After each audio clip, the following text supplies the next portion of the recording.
Sa isang bayan sa gilid ng ilog, tahimik na namumuhay si Lira at ang pamilya nito. Siya ay isang maganda at masipag na dalaga. Isa siyang ulirang anak at kapatid at kilalang kilala sa kanilang komunidad dahil sa kanyang kabutihan at kagandahang loob. Ngunit isang gabi, isang malagim na pangyayari ang naganap na tuluyang nagdulot ng takot at kalungkutan sa kanilang bayan. Nawala si Lira ng walang bakas. Ang huling nakakita sa kanya ay ang kanyang ina na nagpaalam sa kanya upang bumili sa tindahan ng mga pangangailangan sa kanilang tahanan. Ngunit hindi na siya nakabalik pa. Lumipas ang mga araw na punong-puno ng pag-aalala sa paghahanap sa kanya. Marami nang napuntahan at napagtanungan ng kanyang mga magulang para sa kinaroroonan niya. Ngunit hindi na nila ito natagpuan pa. Maraming mga kwento at sabi-sabi ng mga matatanda ang umugong dahil sa pagkawala niya. Isang araw, isang balita mimbal sa buong bayan. 3 kabataan na naliligo sa ilog ay natagpuan nilang patay. Nalunod sila sa hindi alam na kadahilanan. Marunong naman daw itong sumisid at lumangoy, ngunit bakit sila nalunod? Simula noon ay marami ng kababalaghan ang naganap sa ilog na iyon. Araw-araw na lang ay may mga nalulunod, mga biktimang walang kamuang-muwang na tila inihila patungo sa kanilang kapahamakan. Ang dating tahimik na ilog ay naging pugad ng sindak at pangamba. Isang araw, nagpasya ang 5 magkakaibigan na sina Daniel, Mike, Karen, Leia at Arnel na magsagawa ng pagsisiyasat. Sila ay mga paranormal investigators, kilala sa kanilang kausayan sa paglutas ng mga misteryo at kababalaghan.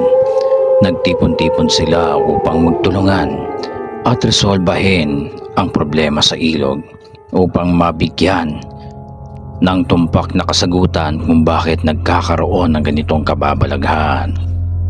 Unang gabi ng kanilang pagsisiyasat, dinala nila ang kanilang mga kagamitan, mga kamera, mga EVP recorder at iba pang kasangkapan para makapagdokumento ng anumang mga kakaibang pangyayari.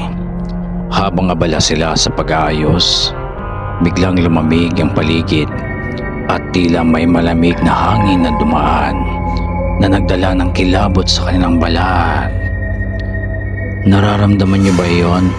Tanong ni Karen na nakapansin sa kakaibang enerhiya sa paligid. Sa pagsisimula ng kanilang pagsisiyasat, narinig nila ang mga bulong at iyak na nagmumula sa ilog. May mga kaluluwa rito, sabi ni Leia habang hawak ang kanyang EVP recorder. Kailangan natin silang makausap, aniya. Habang nagpapalipas sila ng gabi sa tabi ng ilog, unti-unti nilang natutuklasan ang mga kaluluwang naroroon. Ang ilan ay mga biktima ng aksidente, habang ang iba naman ay tila mga naiwang ligaw na kaluluwa na naghahanap ng kapayapaan. Ngunit wala sa kanila ang kaluluwa ni Lira, ang kaluluwang pinaniniwalaan nilang nagdadala ng kamalasan sa ilog. Nagpatuloy ang kanilang pagsisiyasat sa loob ng ilang araw. Nagtungo sila sa iba't ibang bahagi ng ilog, nakikipag-usap sa mga residente at inaalam ang mga kasaysayan ng mga nasawi. Sa bawat akbang, natutuklasin nila ang masalimuot na kwento ng mga kaluluwa na naroroon.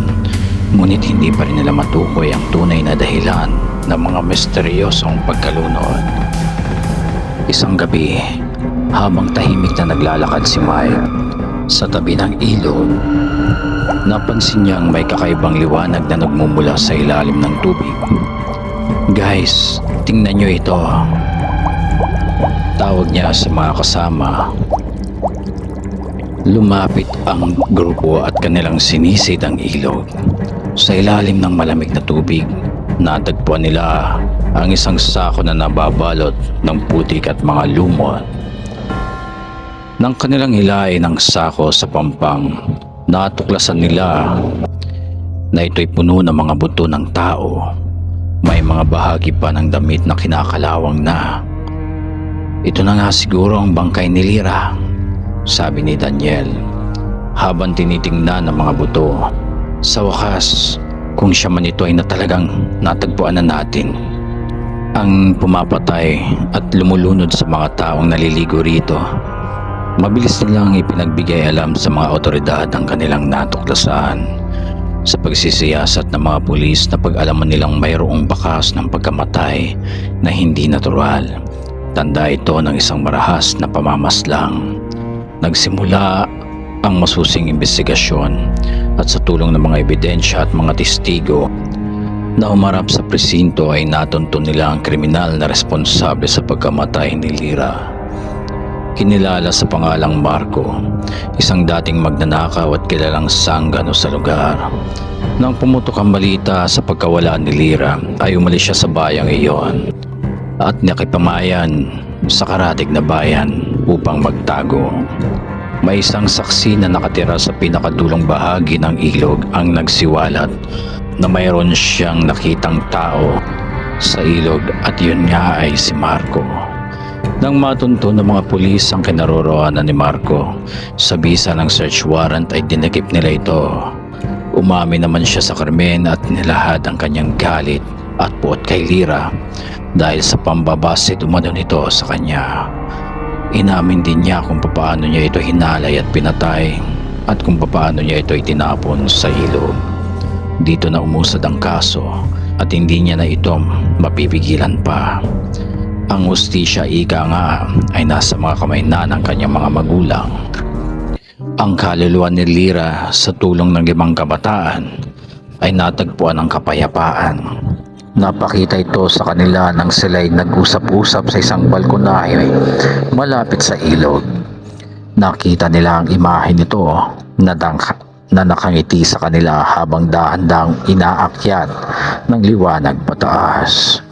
Noong araw ding iyon ay natapos ang sunod-sunod na mga pagkalunod ng mga nagtatangkang maligo at mangisda sa ilog na iyon at unti-unting bumalik ang katahimikan sa bayan. Naging inspirasyon ang kwento ni Daniel, Mike, Karen, Leia at Arnel sa marami.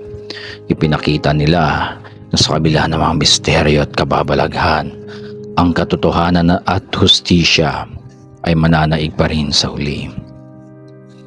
Naging simbolo sila ng pag-asa at katapangan na handang harapin ang mga hamon upang makamit ang katarungan.